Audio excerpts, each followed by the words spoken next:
to me, the performance is positive. The performance is commendable. Commendable in the sense that, one, there is a unity of purpose. The Assembly has an agenda, particularly the House of Representatives, and the agenda is equally subject to review, which you can vividly see. Another thing, there is a cordiality of relationship between the legislature and the executive.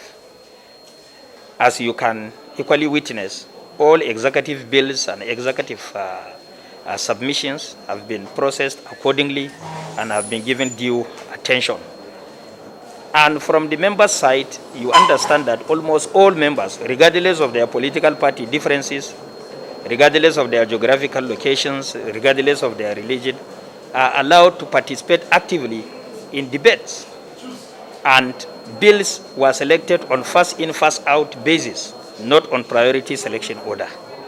And if you look at the leadership, they are so transparent to members in such a way that their transparency cut across party lines, cut across religions, cut across geographical locations of origin of individual members. So as far as I'm concerned, I hold no objection. As you can see, if at all there is anything negative, I will be the first person to do a press conference on this floor of the House, because I don't fear anybody other than God. But the truth of the matter is, you have to criticize when and wherever the need arises, and you have to comment when and wherever the need arises. So to me, it's highly commendable. For 1 year so far, we have seen transparency, progress, unity of purpose, agenda, and cordiality of relationship between the executive and the legislature. Then we'll keep on watching the next 3 years to see how it can go. If you can equally observe in the plenary, I made an amendment on the penalties and measures that should be taken to control this violence against women. I went further to say that state governments should domesticate some relevant laws, particularly Child Rights Act, Violence Against Persons, which is popularly known as VAPP, and the rape laws in the country, so that at the end of the day we have a holistic and a general approach to providing solution to the problem. So, and I equally went further to say that penalties should be maximum in the sense that it has to be either a death penalty or a life imprisonment for any person that is involved in a rape of any kind, be it a minor and vice versa.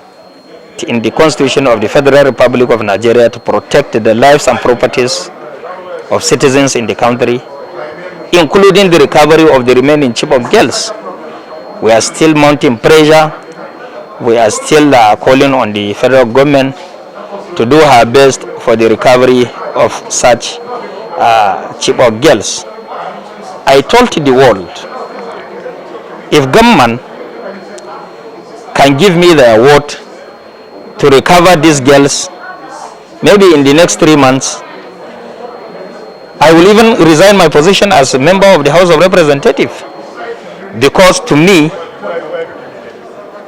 it's a successful operation, it's a successful legislation process, and it's a successful representation by me, because missing these more than 200 and something Chibok girls actually traumatized almost substantial part of my Chibok constituency. And up till now, as I'm talking to you, the parents are dying one after the other because of the trauma. Some of the parents have gone lunatic because of the trauma. Some of the parents lost their jobs because they no longer concentrate on their individual jobs.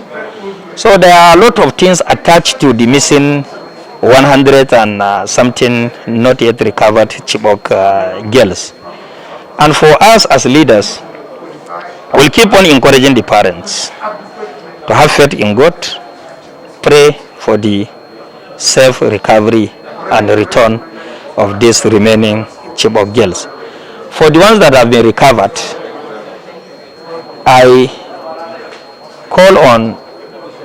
am calling on the federal government to sustain the sponsorship of their studies and their rehabilitation processes, because it's not easy for you to be kidnapped by criminals and be subjected to one thing or the other which you are not used to as a minor, and for you to recover from that particular trauma is going to take some time.